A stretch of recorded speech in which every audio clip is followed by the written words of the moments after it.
ሕወሓት ምስ አልቡርሃን ሓድሽ ስምምዕነት ፈፂማ እያ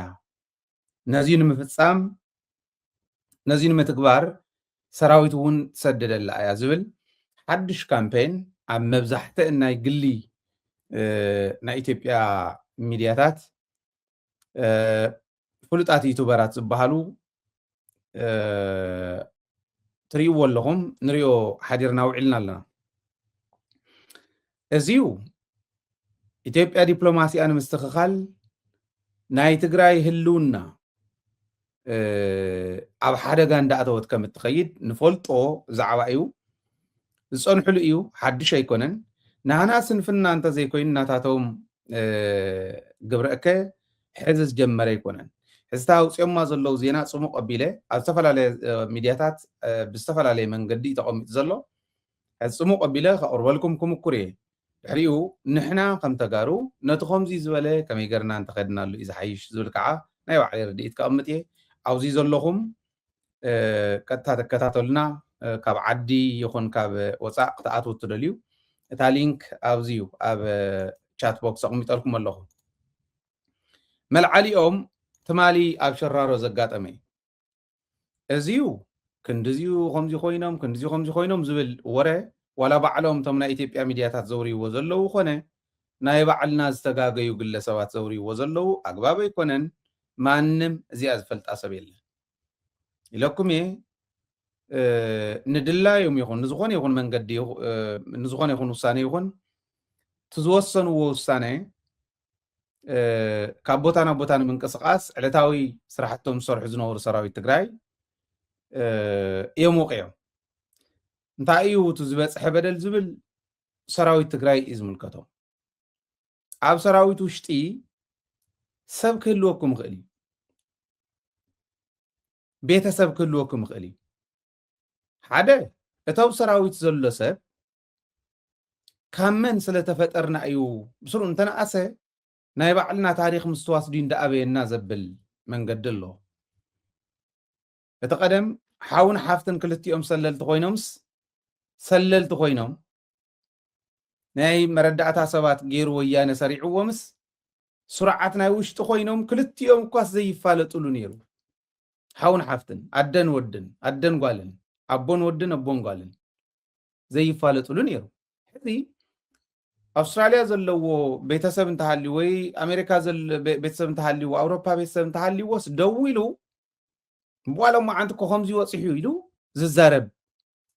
ታይና ኮይና ኔና ኣነ ይገርመኒ እዩ ዘሎ ባይዘ ሓደ ግዜ ክትሓስብዎ ከለኹም ከማይ ዝገርመኩም እንተኮይኑ ናይ ግድን ትዝምልከቶ ሰብ ትዝምልከቶ ኣካል ዝኾነ ነገር ሰሪሑ ዝኸም ዝበለ ፀገምና ከም ዝበለ ሕመቕና ከስተኻኽሎ ክንፅዕር ክንክእል ኣለና ኩልና ትኽክል ኣይኮነን ትዘለናሉ ኩነታት ትኽክል ኣይኮነን ኣብ ውሽጢ ዘሎ ብሰራዊት ዘሎ ውፅኢ እንተዘይህብዎም ሓበሬታ ዋላቶም ባንዳታት ይኹኑ ዋላቶም ደገፍቲ ዝኾኑ ብስሩ ከውፅዎ ይኽእሉን ሓደ ተዋሂብዎም ዘውፅኡ ከመይ ዝበሉ እዮም ጥረ ነገረን ኩለን እኮ ሓደ ክልተ ኢልና ስለዘይንፈልጠን ኣይኮንና ግን ዝምልከት ኣካል ኣሎ ሕጋዊ ብዝኾነ መንገዲ ዝምልከት ኣካል ብግዚኡ ከውፅኦ እዩ ታይተወኩም ከምኡ ትገብሩ ዝብል ብጣዕሚ ዝሕዝነኒ ከምቲ ትሰርሑ ትስራሕ ዘሎ ግን እንተረኣናዮ ከዓ ናይቲ መሪሕነት እውን ስንፍና መሲሉ ይረኣየና ሓደ ግዜ ምክንያቱ ኣብ ውሽጢ ዘሎ ሓበሬታ ምቕባል ኣይከኣልን ናይ ሰራዊት ዝምልከት ብሰራዊት ጥራሕ ይወፅእ ብናይ ሰራዊት መሪሕነት ጥራሕ ይወፅእ ኢልካ ምውሳን ሃይፀገም ነይርዎ ዝብል ነቕምጥ ንመሃረሉ ማለት እየ እዚ ሒዞም ግን ናይ ባዕልና ሰባት ኣዲስ ኣበባ ዘለው ኮኑ ወፃእ ዘለው ዝልጥፍዎን ዝዛረብዎን ዝሕስብዎን ቀራሪሞም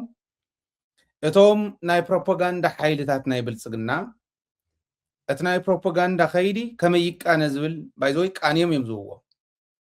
እዮም ዝውዎ ናይ ሰሙን እዚ ፕሮፓጋንዳ መንገድና በዚኡ ተባሂሎም ይወሃቦም ብኣ መንገዲ ይሰርሑ ንሕና ሓበሬታ እውን ደሊና ኢና ንረኽበን ተፈላለዩና ረኣዩ ዝኾነ ነገር ተጋጢሙ ንሳ ስለ ዝኾነት ሓይሎም ብደንብ ገይሮም እዮም ዝመርሕዋ ብዝኾነ እተን ሚድያታት ዘዝውርኦ ዘለዋ ሓበሬታ ዘርዚረ ከርድኣኩም እሞ ሙስናይ ትማሊ ኣተሓሒዝና ክንከዶ ሕወሓት ምስ አልቡርሃን ሓድሽ ስምምዕነት ፈፂማ እያ ምስ ሱዳን ማለቶም ጀነራል አልቡርሃንን ሕወሓትን ሓድሽ ስምምዕነት ፈፂሞም እዮም ሕወሓት ናብ ሱዳን ተወሳኺ ሰራዊት ልኢኻ ኣላ ትልኢ ከላ ልኢኻ እውን ኣላ RSF ስለ ዝወድኦ ንኣርሚ ሰብዓ እዮም ዝብሉ እንታይ ይራኸቦም RSFን ኣርሚ ሰብዓን እንታይ ይብሉ ከም ዘለዉ እንተተረዲእና ኢና እንታይ ከም እንብል ንወስን RSF ንኣርሚ ሰብዓ ስለ ዝወድኦ ንዕኡ መመላእታ ዝኸውን ሰዲዳት ኣለዎም ይብሉ ካብኡ ቶም ዝኸዱ ዘለዉ 60,000 ክወሃቦም እዩ ዘየለ ነገር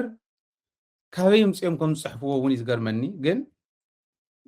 ፕሮፓጋንዳ ስለ ዝምለስ ተን ሓቀን ክነቕምጠን ኢና ንምንታይ እዩ ከምኡ ክብሉ ክኢሎም ዝብሉ እውን ክነቕምጥ ክንክእል ኢና ሕወሓት ከዓ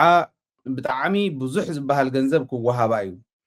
ነዚ ተኸቲሉ ኣርሚ 13 ክኣቱ ተወሲኑ ጀነራል ድንኩል ክመርሖ ይብሉ ድንኩል ይፅቀጥኩም ከምዚ ዝበለ ሓሳዊ ከምዚ ዝበለ ኣመራርሓ ክመርሓና ምንዋሩ እውን ዘሕፍር ካብዛ ኢትዮጵያ ትበሃል ዓዲ መዓዘ ኢና ቅንጥጥ ኢላትልና ትኸይድ መዓዘ ኢና ዓርስና ኮይንና ንነብር ዝብል ሓሳብ ክንሓስብ ይገብረና ባይዞ ክፈልጥዎ ብደንብ ክፈልጥዎ ካብ ኢትዮጵያ ትበሃል ዓዲ እትገላገል ዓድናስ መዓዘ ኢልና ክንሓስብ እዮም ዝገብሩና ጀነራል ድንኩል ናብኡ ናብ ኣርሚ ሰብዓ ክኸይድ ይብሉ ካብኡ እዙይ ተባሂሉ እንዳሃለወ ኣብ ሸራሮ ኣብ ዋዕላ ንህቢ ጥቃ ገምሃሎ ማለት እዩ ዝተወቅዓ መኻይን በዚ ምክንያት እዩ ትማሊ ዝተወቅዓ መኻይን ይብሉ ሓደ ኮር ሙሉእ ይረጊፉ እውን ይብሉ ንሳቶም ከምኡ ኢሎም ምዝራቦም ሓደ ኮር ሙሉእ ይረጊፉ ምባሎም ኣነ ይንውሮምን ምክንያቱ ፕሮፓጋንዳ እንዲኦም ዝሰርሑ ዘለዉ ሓሶት እንድዩ ሓሶት ሓስዮም ህዝቢ ኣደናጊሮም ናብ ሓዘን ናብ ሕርቃን ናብ ዘይኮነ ደንገርገር ክእትውዎ እንድሕር ኮይኖም ከምዚ ክሕስቡ ንቡር እዩ እቲ ዘሎ ሰራዊት እውን ይግለፆ ኦረዲ ኣብ ካሊእ ከባቢ ዘሎ ሰራዊት እውን ኣንታ ከመይ ድዩ ወፂሑ ዝብል ክብል ይኽእል እዩ ኣነ ታን ዝፈልጠን ክገልፀን እውን ብዝኽእለን ደረጃ ክገልፅ እየ እቱ ንሕና ክንገልፆ ዘይግባአና ሰራዊትና ክገልፆ ዘለዎ ግን ፍፆም ኣብዚኡ ክኣቱ የብሉን ኢልና ስለንኣምን ንሕና ዝታተየን ንኾን ሓደ ኮር ሙሉእ ረጊፉ ይብሉ ብዙሓት ሞይቶም እዮም ብዙሓት ተጎዲኦም እዮም ሸራሮ ዝሕክምዎም ዘለዉ ብዙሓት እዮም የደንግፅ እዩ ብጣዕሚ ዘደንግፅ ከዓ ንሽያጥ ዝቀረቡ ምዃኖም እዩ ኢሎም እዮም ዘቕምጥዎ እዚ ሕዚ ቶም ናሃና ኤዲት ገይሮም ፀሓሒፎም ዝሃብዎ እምበር ንሕና ንሽያጥ ዝቐርብ ሰብ የብልና መንነቱ ዘምልስ ምዕራብ ትግራይ ኣብ ሓፂር እዋን ከምልስ ዝቃለስ ሰብ ኣለና ኣድላይ እንተኮይኑ መስርዕ ከይዛሪ ኩሉ ትግራዋይ ዓብይ ምስ ንእሱ ድልው እዩ መሬቱ ሕሊፉ ዝህበ ኣይኮነን ትግራዋይ ማለት እዚ እዩ ካብዚ ወፃኢ ግን ንሽያጥ ዝቐርብ የብልና ንልዋጥ ዝቐርብ የብልና ዝሽየጥ ዝልወጥ መን ምዃኑ ባዕሎም ፈልጥዎ እዮም እቲ ጉዳይ ዕለታዊ ማለት ኣሳይመንቱ ዝሰርሕ ዝነበረ ሰራዊት እዩ ትማል እውን ኢለኩም ኢና ትማል ፕሮግራምና ብደንብ ርኢኹም ኢኹም ስርሑ እታ ተዋሃወቶ ኣሳይመንት ዝሰርሕ ዝነበረ እታ ተዋሃወቶ ዕዮ ዝሰርሕ ዝነበረ ሰራዊት እዩ እታ ዕዮ ስርሕ ኣቢሎም ወዲኦም ኣብ መወዳእታ ዝነበሩ ስታፍ እዮም ኣብ መወዳእታ ዝነበሩ ስታፍን ድሒሮም ዝኸዱ ዝነበሩ ካፍቲን እኽብክብ ኢሉ በቃ ትተረፍ መወዳእታ ዝነበረ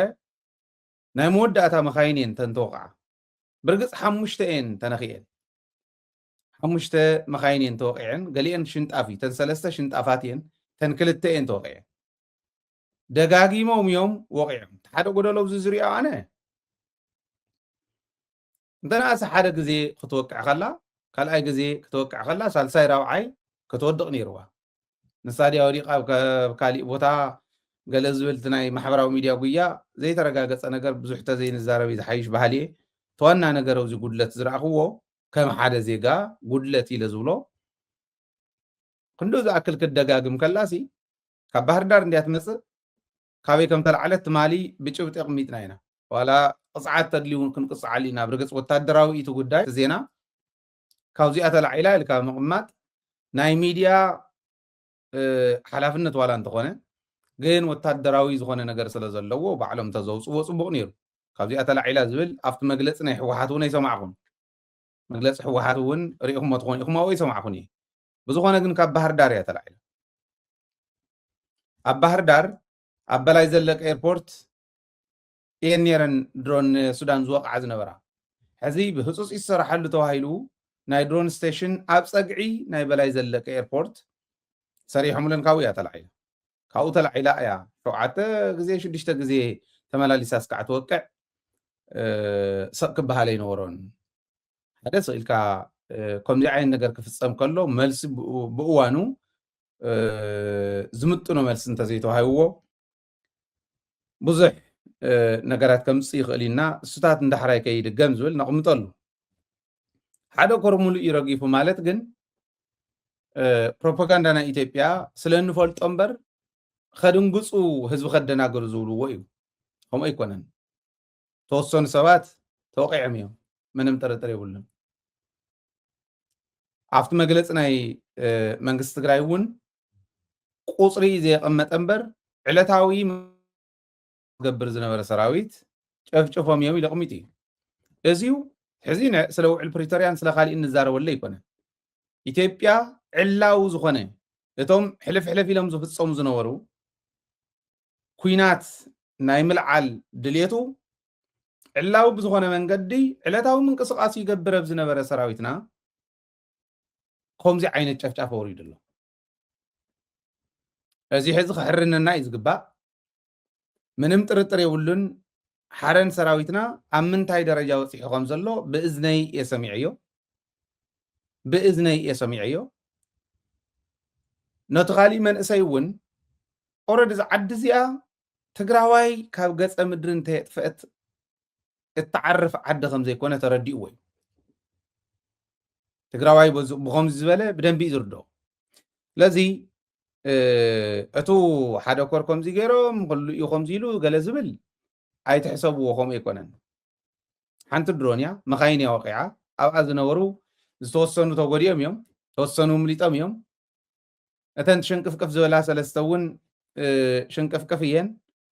ግን ዋላ ሓደስ ዘይኮን ኣነ ሓደ እዩ ክልተ እዮም ኣይኮነን ዝብል ዘለኹ ንሱ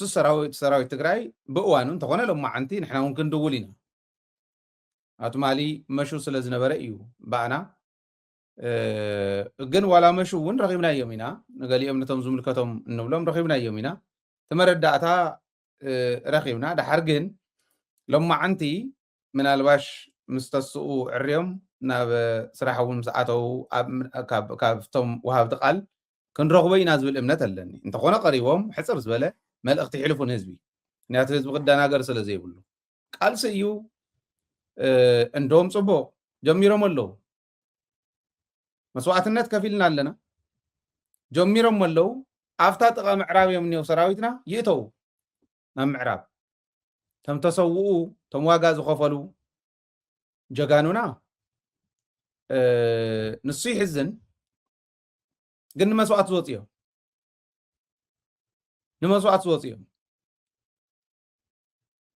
መስዋዕቲ ከም ዘሎ ፈሊጦም ዝወፅ እዮም ተጋዳላይ ማለት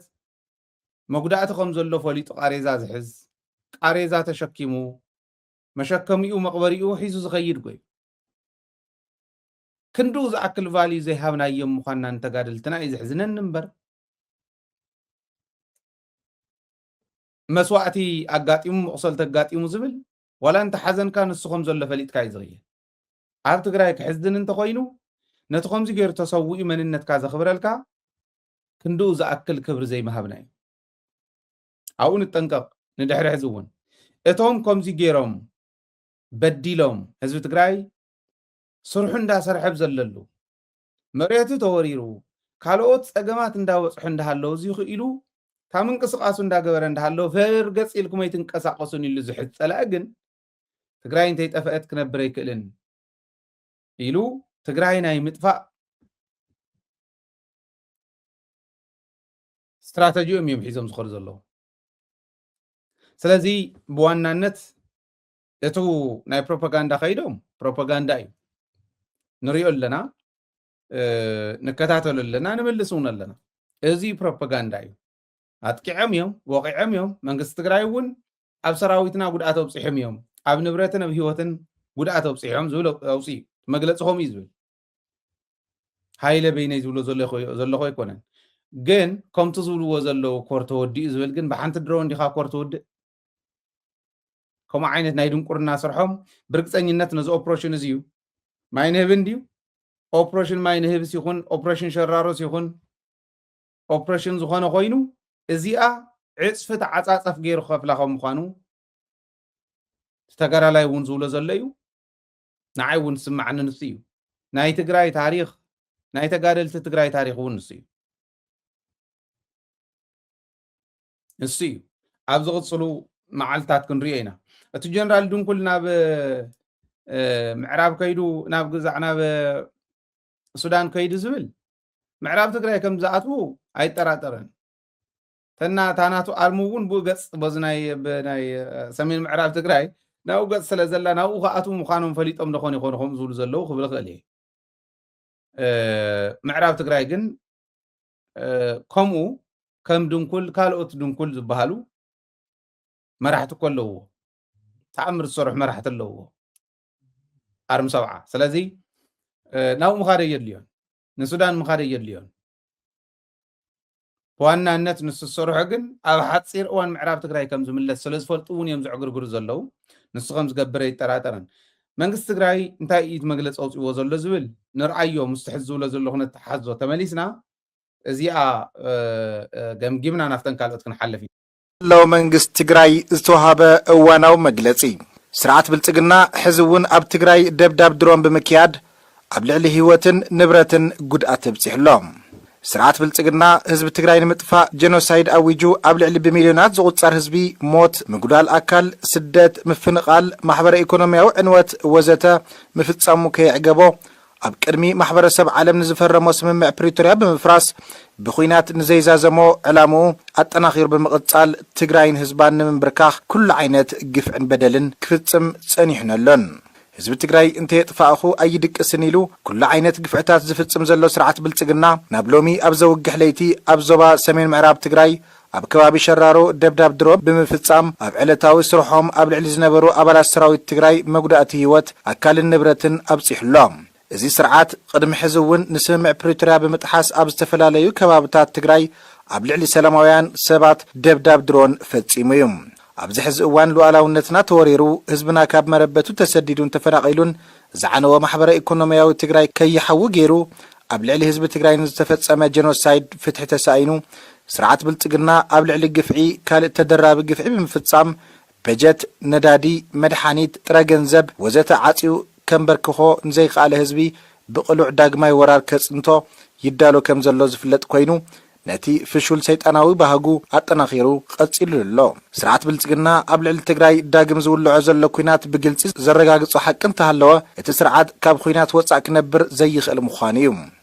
ህዝቢ ትግራይ ሉዓላውነተይ ይከበር ናብ መረበተይ ክምለስ ፍትሕን ልዕልነት ሕግን ይከበረለይ ሕውየትን ዳግሚ ህንፀትን ይረጋገጸለይ ሰብኣውን ዲሞክራሲያውን መሰላተይ ይተሓለወለይ ሰላምን ዲሞክራሲን እደሊ ኣለኹ ክንዲ ዝበለ ኣድልዎ ክባን ዕፅዋን ደብዳብ ድሮናት ወዘተ ኮይኑ መልሱ ሕቶ ሰላምን ትዕግስትን ህዝቢ ትግራይ ከም ፍርሒ ተቆፂሩ ህዝቢ ትግራይ ትማሊ ብግፍዓውያን ኣይተንበርከኸን ጥራሕ ዘይኮነስ ግፍዕ ዝወለዶ ቃልሲ የካይዱ ጸላእቱ ቀቢሩ እዩ ሎሚ እውን ህዝቢ ትግራይ ብብድዐ ምንብርካኽ ከም ዘይከኣል ክፍለጥ ይግባእ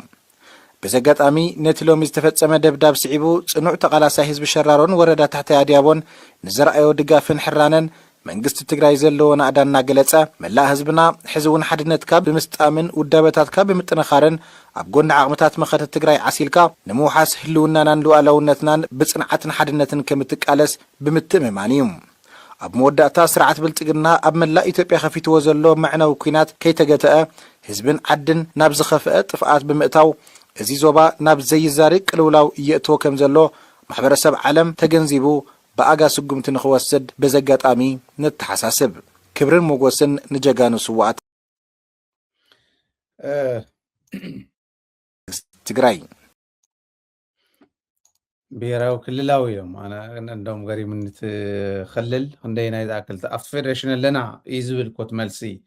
ኣይርድእዎን እዮም ኮይኖም ወይስ እቶም ፀሓፍቲ እዮም ዝብል ስኢልና ንኽእል ነብል እሞ እዚኡ ኮይኑ ብዝኾነ ኮይኑ እቲ ዘጋጠመ ኩልና ሓዚኑና እዩ ግን እሕሪኑና እውን እዩ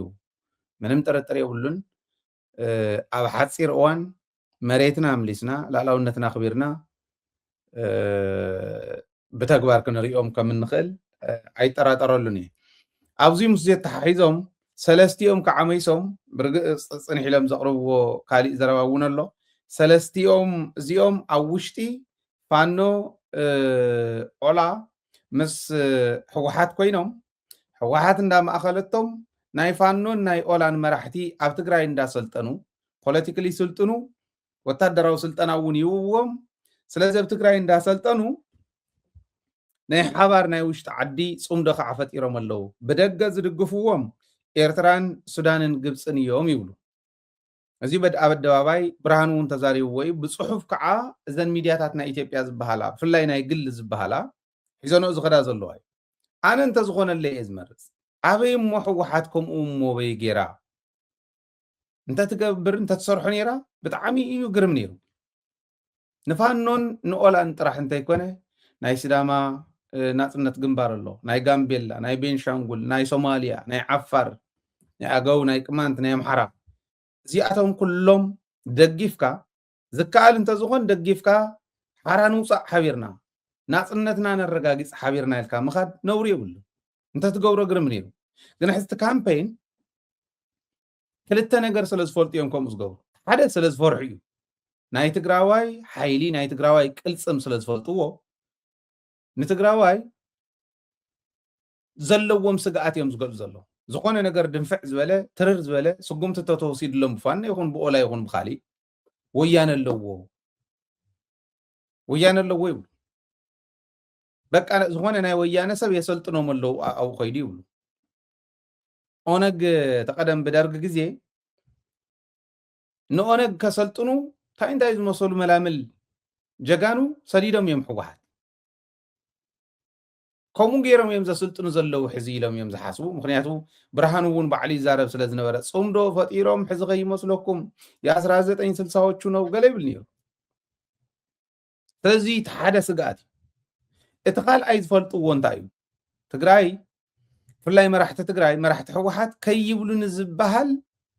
ሕማም ኣለዎም ኣነቶም ኣብ ሃይማኖት ዝኒአው ሓንከርቲ ምስቶም ፖለቲከኛታት እንተዝለዋወጡ ግርም ነይሩ ከም ፖለቲከኛታትና ከይብሉን ዝብል ኣባህል ኣለዎ ከምኡ ዝብል ሕማም ኣለዎ ኣብቲ ሃይማኖት ከይብሉን የለን 250 ልጥጥ ጠቢልካ ትወስድ ታክስ ዘይግበር ደሞዝ ምግብኻ ይቐርበልካ ገዛኻ ይፅረገልካ ገዛኻ ሙሉእ እዩ ክራይ እውን የለን ሼምለስ ዝኾኑ ኣብቲ ሃይማኖት ኣለዉ ኣብዚ ከዓ ነታ ፖለቲካ ትፈርሕዋ ከምኡ ከይብሉና እንታይ ሕግዝዎም ኣለዉ ከይብሉና ይብሉ ሕዚ ዕላዊ እዩ ብዕሊ ኣብ ልዕሊ ሰራዊት ትግራይ ዕለታዊ ምንቅስቃስ ዝገብር ዝነበረ ሰራዊት ክወቅዕ ከሎ ሓቢሮም ይኸዱ ኣለዉ ክብለካ ከሎ ባዕሉ ከዓ ንምንታይ ዝገብሮ ኣነ ተሎ ክስራሕ ኣለዎ ባህል እየ እቲ ካምፔይን ግን ሸኔ ይብል ሸኔ ፋኖና ህወሓት አንድ ላይ ሆነው በህወሓት እየታገዙ እየሰለጠኑ ፖለቲካሊ እና በሚሊተሪ ደረጃም እየሰለጠኑ ኢትዮጵያን ለማፍረስ ተነስተዋል ይብል ቶም ሸኔ ተወዲዮም የምአትዮም ይለምና ነይሮም ነቶም ፋኖ ሓደ ሰለስተ ዝኾኑ ከላሽን ዝሓዙ ናይ ዝብኡ ቆርቦት ኣብ ክሳዶም ዝኣሰሩ እዮም ዘለዉ ይብል ከይወቅዖም ጥይት ከይወቅዖም ከምኡ ዝገብሩ እዮም ኢሉ የንቋሾም ነይሩ ነዚኦም ሓጊዙ ድሕዚ ዓዲ ዘፍርስ ዘሎ እዚኦም ደም ተም ዝሕገዙ ሞ ነዚኦም ሓጊዙ ዓዲ ዘፍርስ ዘሎ ሕወሓት ኢልካ ምሙጓት ከድሊ እዩ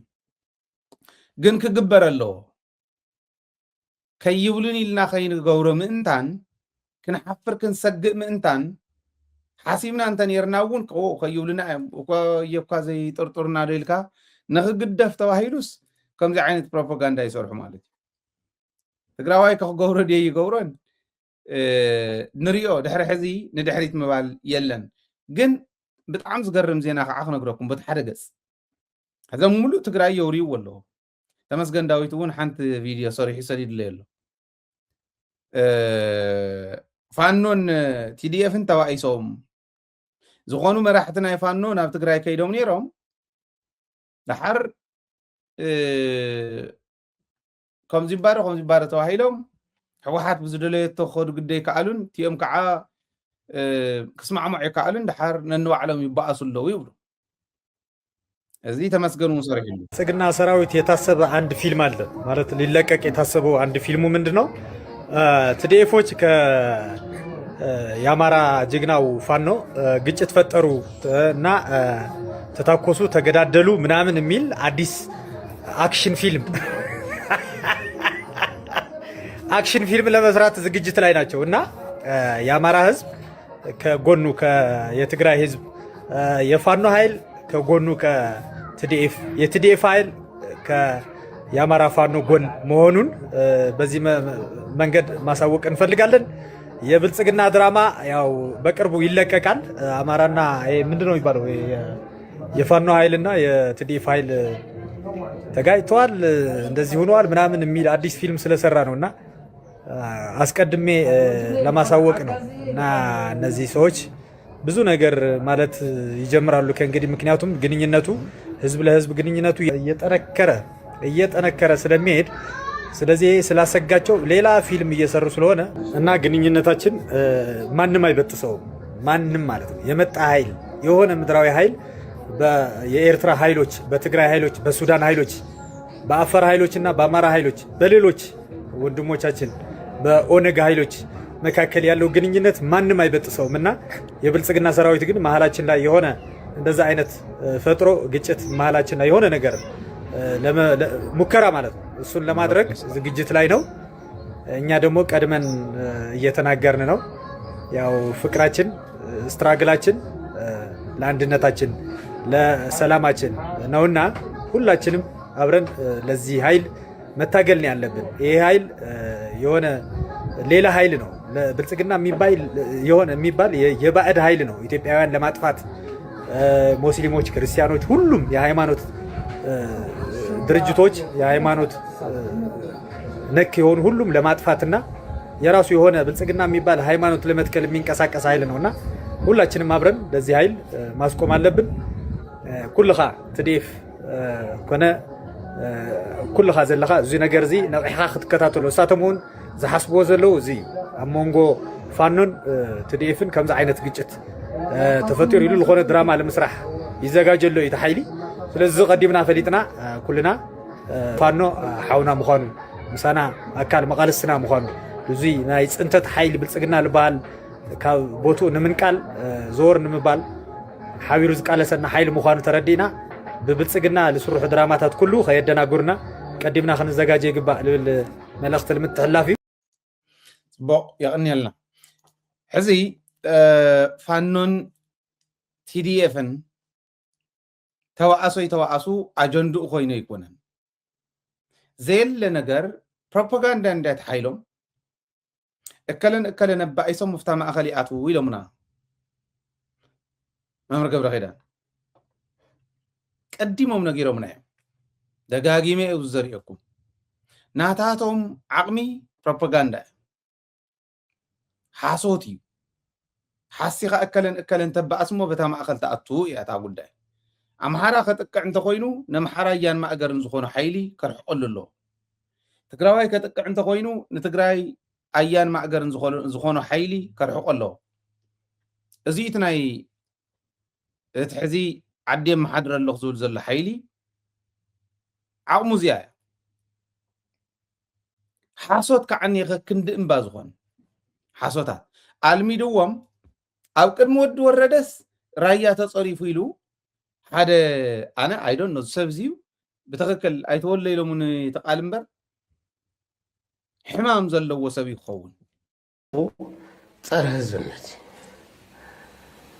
ሓደ ህዝቢ ይንኣስ ነይሩ፣ ህዝብስ ይንኣስ ነይሩ።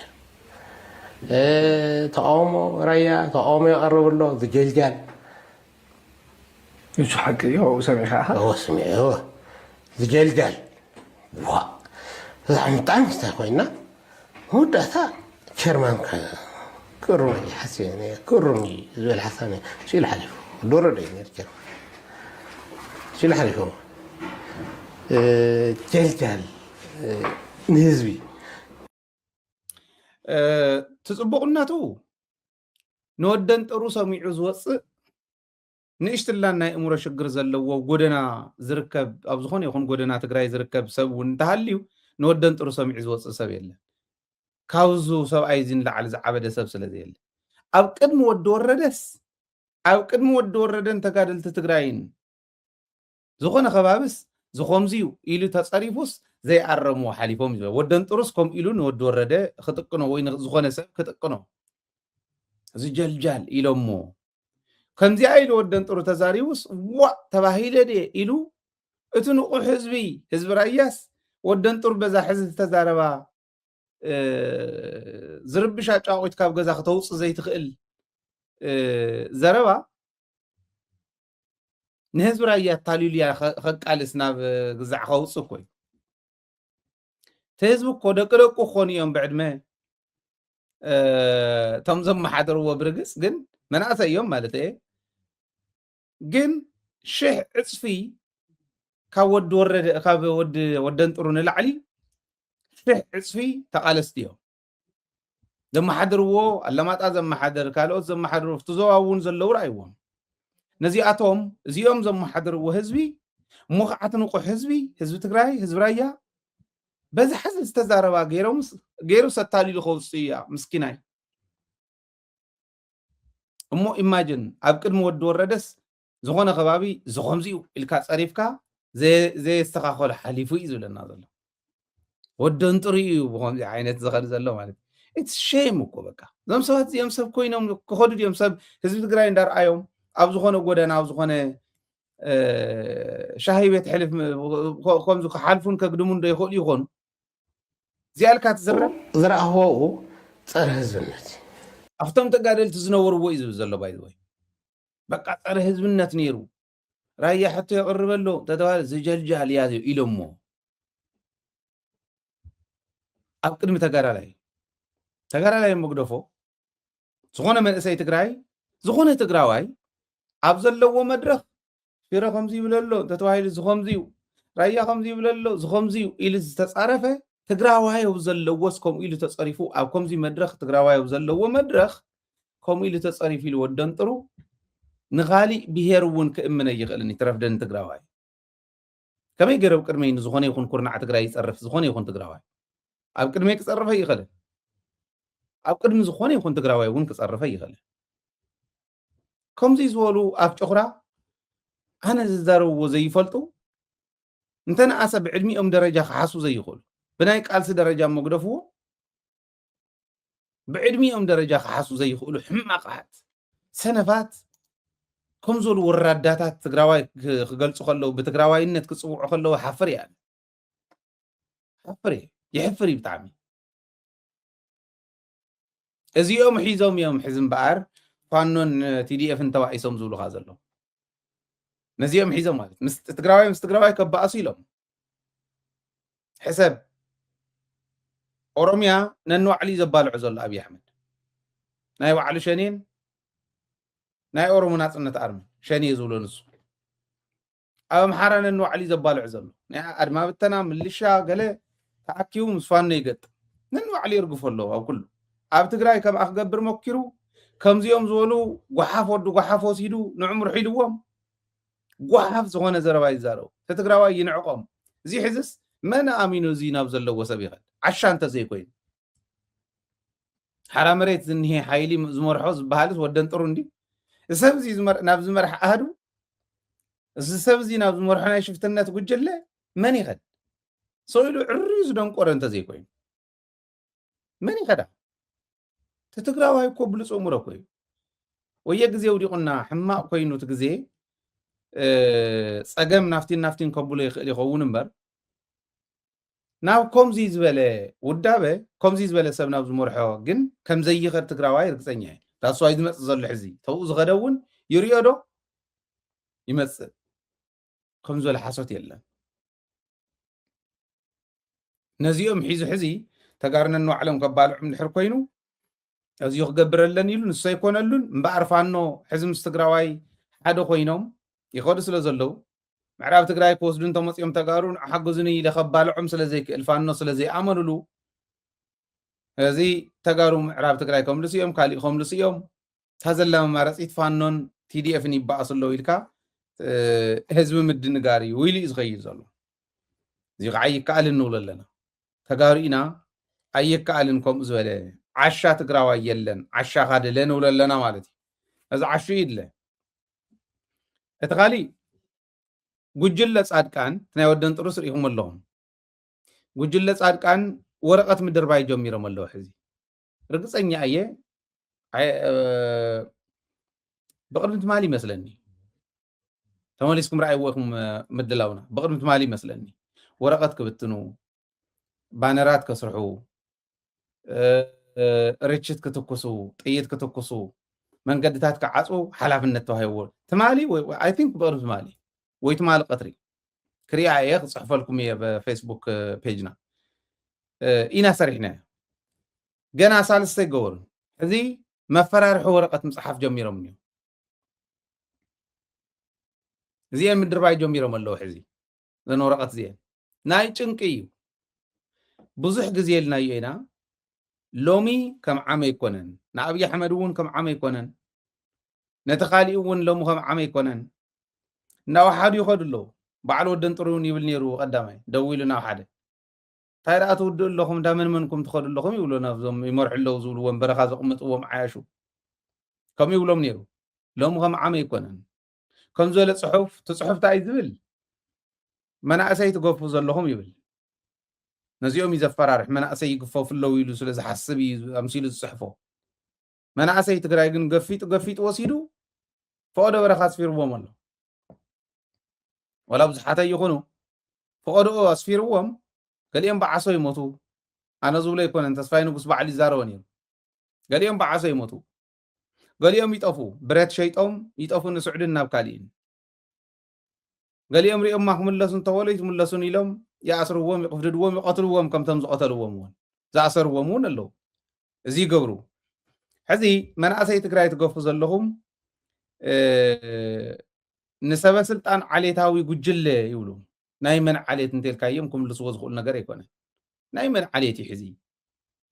ዓሌታዊ ጉጅለ ዝብልዎ ናይ መን ጉጅለ ኣየናይ ጉጅለ ናይ መን ዓሌት ይበሃል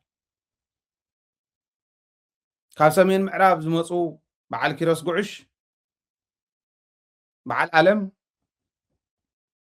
ካብ ማእከላይ ዝኸዱ በዓል ሽሻይ ግርማይ በዓል ገለ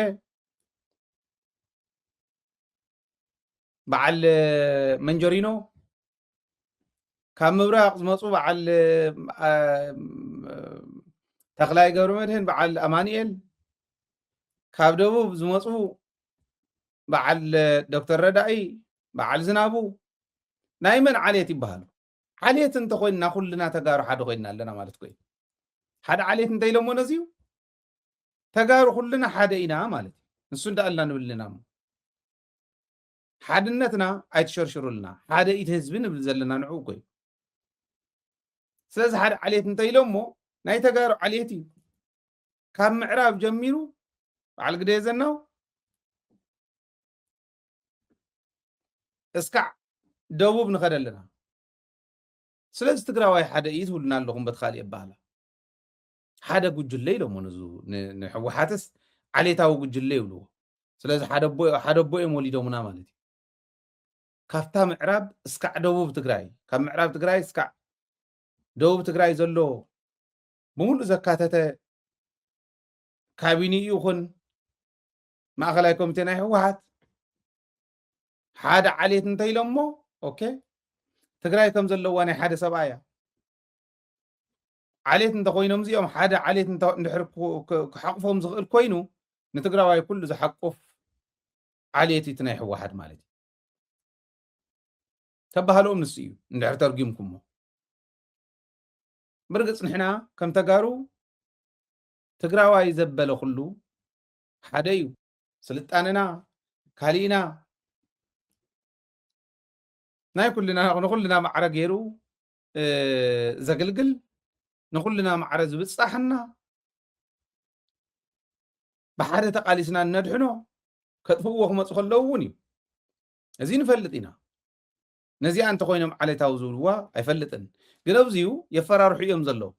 ንሰበ ስልጣን ዓሌታውያን ጉጅለ ሰሚዕኩም ትኸዱ ዘለኹም ኣብ ልዕሊ ቀረባ ቤተሰብኩም እንተይተረፈ ጉድኣት ክነብፅሕ ኢና ይብሉ ኦኬ እዚኣ ፅብቕቲ መረዳእታ እያ ኣብ ልዕሊ ቤተሰብ እውን ጉድኣት ስለ ዘብፅሑ እዞም ሰባት እዚኦም ኣብ ዝኣተኹም ኣትኹም ኣጥፍእዎም እምበኣር ክበሃል ክኽእል እዩ ማለት እዩ ተሎን ቤተሰብ ሓደጋ ዝኾኑ እንተኮይኖም ተዓሌት ዝብልዎ ከዓ ካብ ጫፍ ናብ ጫፍ ትግራይ እንተኮይኑ ስለዚ ትግራይ ክነጥፍእ ንመፅእ ኣለና ይብለኒ ኣሎ ሃይለ እውን ክቃለሶ እዩ ሳምባዲ እቲ ሓደ ጫፍ ዘሎ እውን ክቃለሶ እዩ በዚ ጫፍ ዘሎ እውን ክቃለሶ እዩ ካብ ጫፍ ናብ ጫፍ ትግራይ ዘሎ መንእሰይ ክቃለሶም እዩ ነዚኦም ምክንያቱ ዓሌት ዝብልዎ ዘለዉ ኩሉ ዝጠቕለለ እንተኮይኑ እሞ ነዚ ከጥፍእ ክመፅእ ከሎ ከፍ ኢለ ይፀንሑና ኣነ ለዚኦም ዝገብሩ ዘለዉ ማለት እዩ እና እቲ ወረቐት ምድርባይ ርችት ምትኳስ መንገዲ ምዕፃው ካሊእ ዋላ ምጥቃዕ መራሕቲ እውን ክገብሩ እዮም ዝብል ርግፀኛ እየ ወይ ትማሊ ቀትሪ እያ ወይ ብቕኑ ትማሊ ኢና ኣቕሪብና ይኸው ከምዚኣ ገይሮም ሓዲሮም እኒኦ ማለት እዩ ሰብ ፀዊዖም እዮም ባይዘ ወይ ኣነ ክፅውዖም ኣይደልን ኣብ ታሕቲ እኒየብልኩም ኣብቲ ፀሊም ተቢሉልን እኒሄ ሰባት እኒኦ ተንብብዎም ትኽእሉ ኢኹም ግን ንዕኦም ከፈራርሕ